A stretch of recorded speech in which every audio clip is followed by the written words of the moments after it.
Suatu kali, ini hal yang sederhana. Waktu itu saya ada di sekolah Alkitab, saya doa menyembah Tuhan. Zaman itu ada yang namanya itu lagu ini. Betapa besar kasih-Mu Allahku. Lama sekali ya, betul? Nah, saya nyanyi lagu itu. Dan saya doa, karena kita apalagi hanya doa itu aja. Darah Yesus sucikan tubuh jiwa rohku. Darah Yesus bentengi aku. Tiba-tiba ada seorang pemuda homo. Saya doa sendiri adalah si homo ini datang. Wah, ini benar-benar kejadian. Homonya ini jalannya gini-gini. Nah, dan homonya ini terlibat kuasa gelap.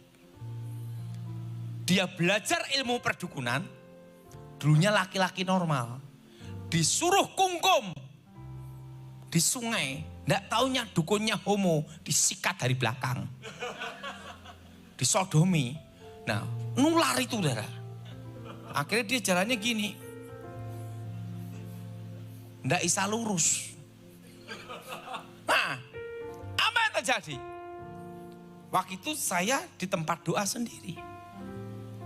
Saya doa darah Yesus sucikan tubuh jiwa rohku.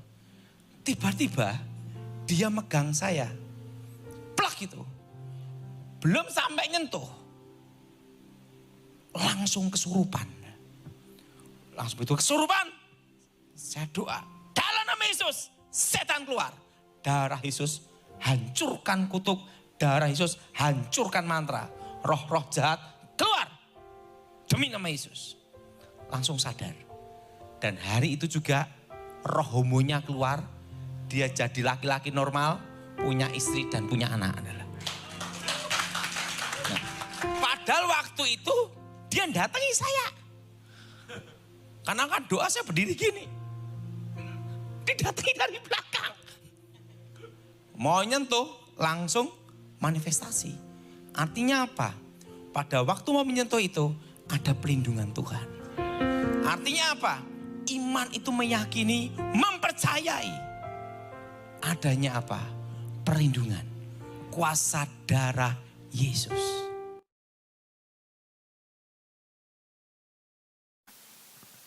Saya mau tanya, apakah benar lesbianisme itu bisa menular? Iya.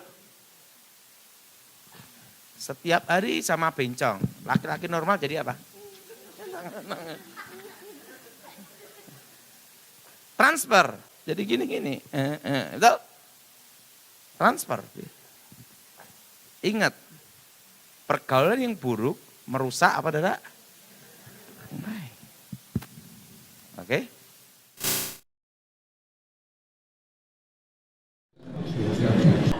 Nah, Pak, bagaimana kalau buat orang bencong? Bisa. Nah, caranya gimana? Tak beritahu. Tapi ingat, jangan ikut-ikut. Misalnya gini, ini laki-laki tulen, ini perempuan. Nah, pakai mantra, langsung gini, syuk, rapal mantra, roh saya keluar dari tubuh, syuk, gitu saudara. Roh saya, kalau rohnya dia tidak bisa keluar, karena dia tidak menguasai rogo sukmo. Kalau saya belum bertobat dengan rogo sukmo, syuk, keluar. Nah, alam pikirannya dia tak pindah. Jadi perempuan ini ke sini, darah. Ini nanti merasa perempuan, jalan jadi gini. Itu. Sing ini yang perempuan jadi gini. Siapa kamu? Wah, gitu. Katut kocok. Lah. Ini jadi laki, ini jadi perempuan. Namanya konslet. Nah, itu ngerjain. Cara ngerjain orang. Orang homoseks, orang lesbi, itu dikerjain orang gitu saudara. Bisa terjadi dikerjain orang, Bisa jadi karena kutukan dari ini kakek neneknya ada. Nah, dipindahin. Kalau tidak dipindahin, diikat sehingga dia merasa dirinya perempuan, ada laki. Nah, ada seorang, tidak saya sebutkan namanya, inisial Y, namanya memang depannya Y. Sekarang jadi pendeta. Sebelum dia bertobat, dia itu bersama ini siapa nih, dukun, seorang dukun. Nah, dukunnya dukun edan, homoseks, suka, jadi bisa melakukan hubungan seks dengan laki-laki, tapi juga bisa melakukan hubungan seks dengan perempuan. Apa namanya itu? Bisek gitu ya. Nah, ya di ini laki-laki normal, yaitu dikerjain pakai merogosokmo itu udah diikat, alam pikirannya diganti jadi alam pikiran perempuan. Tapi ingat, jiwanya tetap di situ, hanya ini tadi, alam pikirannya itu udah diikat gitu. Namanya Y itu udah gini dah. Kalau ngomong gini, waktu saya temuin, kayak gitu lah, laki lah. Wah, kaget lah. Lah saya habis khotbah diginiin lah. Saya gini juga. Wah, kalau perempuan cantik sih tidak apa-apa. Oh, ini kayak gitu Wah, saya bingung juga dah. Nah, tapi kan saya tahu ini ditukar. Jadi alam pikirannya ditukar. Bisa enggak alam pikiran ditukar? Bisa. Misalnya apa? Kayak mimpi itu loh saudara. Jadi dia tuh hidup di alam mimpinya dia. Bahwa dia merasa dirinya itu siapa saudara? Perempuan. Sempat naksir aku juga. Wah, ini paling parah saudara. Waktu itu saya doa, namanya Y itu saudara. Waktu saya doa, dalam Yesus, rebah. Saya ngomong sama Tuhan, kembalikan jiwanya, alam pikiran kau kembalikan Tuhan, dalam Yesus. Normal sekarang saudara. Dari pendeta, wah pendetanya gagah saudara. Ngomong gini, mari kita berdoa, gitu dulu. Wah, kenapa? Itu alam pikirannya ditukar. Pak, kalau melayani yang sing batut jiwanya, alam pikirannya ditukar gimana? Alam pikirannya ditukar, betul ya? Nah, yang bersangkutan didoain dalam nama Tuhan Yesus, segala kuasa iblis, segala roh jahat, segala hubungan dengan dukun ini, kontak batin namanya adalah. Apa adalah kontak batin? Kami putuskan dalam nama Yesus supaya tidak jadi namanya kontak, saudara. Kami hancurkan dalam nama Yesus. Pada itu dihancurkan dalam nama Yesus, kontak ini terputus. Yang bersangkutan baru kita bimbing secara kejiwaan, mengembalikan kalau dia laki-laki, citra dirinya sebagai laki-laki. Tapi tanpa didasari dengan ini, pemutusan kontak batin ini percuma. Kok tanpa kuasa Yesus tidak bisa. Kenapa? Alam pikirannya sudah diikat, ditukar. Ngerti saudara? Harus diputuskan kontak batin dalam nama Tuhan Yesus. Nah, kontak batin dihancurkan dalam nama Yesus. Dan apa yang terjadi saudara?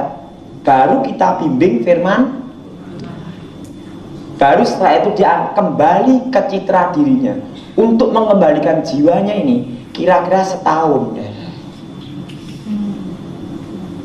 Saya bimbing orang yang namanya Y itu setahun.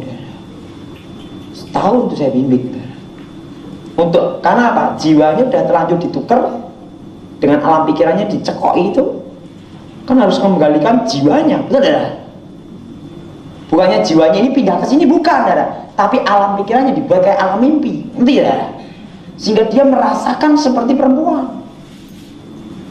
Nah, harus dilepaskan dalam Yesus. Begitu kontak batin ini putus, baru itu dibimbing firman Tuhan.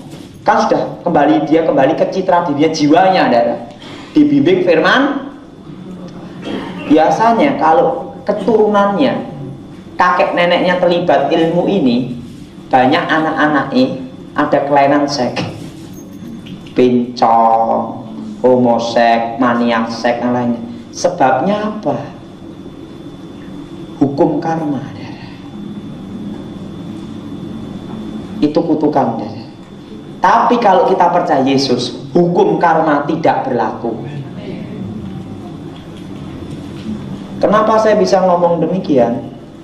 Karena saya tahu persis, saudara. Barang siapa yang nanam padi, dia akan menuai padinya. Betul? Itu hukum karma, betul, saudara? Tapi kalau kita dalam Tuhan, hukum karma tidak berlaku. Karena Yesus mati di kayu salib, menanggung kutuk, menanggung dosa. Urusan kita dengan kutuk selesai dalam nama Tuhan. Nah, Pak. Nah, tapi hukum karma kalau kita percaya Yesus tidak berlaku. Nah, bagaimana caranya? Nah, ini. Pertama, saudara hati terbuka.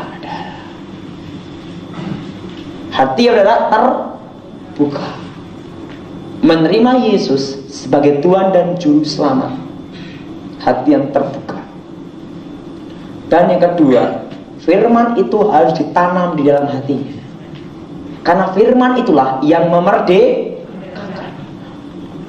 Dia mulai berdoa dalam nama Yesus dan diucapkan, ngomongnya gini, segala kutukan 7 keturunan, segala 7 kontak batin, 7 kutukan kontak batin, segala hubungan kuasa gelap, kami putuskan di dalam nama Tuhan Yesus. Baru kutukan itu lepas. Tapi ingat, kutukan itu lepas hanya orang yang bersangkutan saja, yang menerima Yesus sebagai Tuhan dan Juru. Tetapi bagaimana Pak? Dia misalnya 5 bersaudara, yang terima Yesus 1, yang 4 bagaimana? Kutukan ini tetap berlaku atas 4 orang ini. Karena keselamatan dalam Yesus Kristus bukan umpan, tetapi apa? Nah, yang ini, yang 1 ini dia bertobat punya anak. Anak ke bawahnya dia, kutukan indah, putus. Tapi yang 4 ini, kalau tidak terima Yesus, sampai anak cucunya tidak terima Yesus, kutukan tetap berlaku.